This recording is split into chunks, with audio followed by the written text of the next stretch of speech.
Oke, baik. Assalamualaikum warahmatullahi wabarakatuh. Perkenalkan, saya Surya Saputra, NPM 19150610006. Di sini, saya akan membuat suatu video, yaitu mengenai materi web service sebagai tugas pada mata kuliah pemrograman web.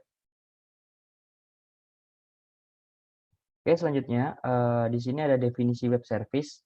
Yang pertama, web service adalah suatu sistem perangkat lunak yang dirancang untuk mendukung interoperabilitas dan interaksi antar sistem pada suatu jaringan. Kemudian yang kedua, web service ini digunakan sebagai suatu fasilitas yang disediakan oleh suatu website untuk menyediakan berbagai layanan, misalnya saja dalam bentuk informasi kepada sistem lain. Nah, sehingga sistem lain ini dapat berinteraksi dengan sistem tersebut melalui layanan-layanan atau service yang disediakan oleh suatu sistem yang menyediakan web service. Kemudian yang ketiga yaitu web service menyimpan data informasi dalam format XML sehingga data ini dapat diakses oleh sistem lain walaupun berbeda platform, sistem operasi, maupun bahasa compiler. Nah, selanjutnya terkait dengan tujuan. Jadi web service ini bertujuan untuk meningkatkan kolaborasi antar pemrogram dan perusahaan yang memungkinkan sebuah fungsi di dalam web service dapat dipinjam oleh aplikasi lain tanpa perlu mengetahui detail pemrograman yang terdapat di dalam aplikasinya. Nah, kemudian yang kedua ini ada beberapa alasan mengapa digunakannya web service. Yaitu yang pertama, web service ini dapat digunakan untuk mentransformasikan satu atau beberapa bisnis logic atau kelas dan objek yang terpisah dalam satu ruang lingkup yang menjadi satu sehingga tingkat keamanan dapat ditangani dengan baik. Kemudian yang kedua yaitu web service memiliki kemudahan dalam proses deployment-nya karena tidak memerlukan registrasi khusus ke dalam suatu sistem operasi. Kemudian web service cukup diupload ke web server dan siap diakses oleh pihak-pihak yang telah diberikan otorisasi atau hak akses.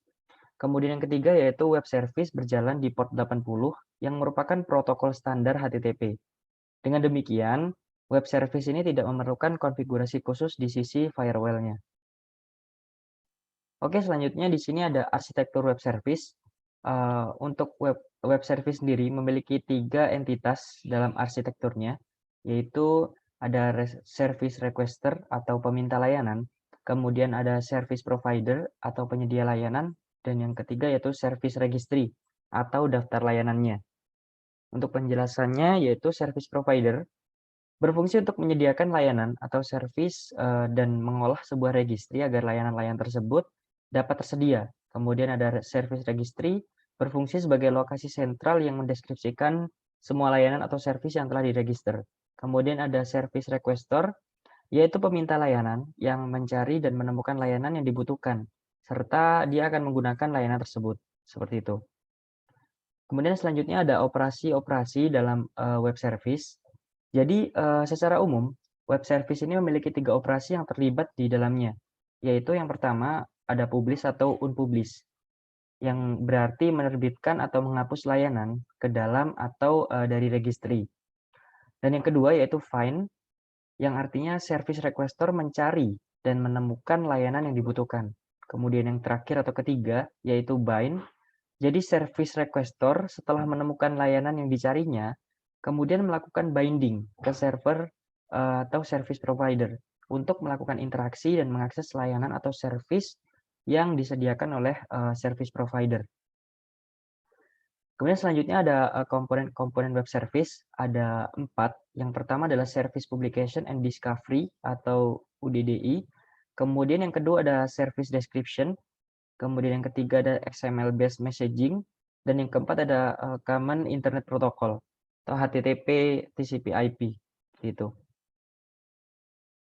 Nah, web service secara keseluruhan itu memiliki 4 layer komponen seperti pada gambar sebelumnya. Jadi yang pertama itu layer 1. Nah, layer 1 itu diduduki oleh protokol internet standar seperti HTTP atau TCP/IP. Kemudian untuk layer 2 itu terdapat Simple Object Access Protocol yang merupakan protokol akses objek berbasis XML yang digunakan untuk proses pertukaran data atau informasi antar layanan. Dan kemudian yang ketiga itu ada Web Service Definition Language yang merupakan suatu standar bahasa dalam format XML yang berfungsi untuk mendeskripsikan seluruh layanan yang tersedia. Nah, mungkin selanjutnya ada beberapa cara untuk membuat web service, yaitu yang pertama poin yang pertama membuat dua buah web A dan web B, kemudian mencoba login ke web B melalui web A.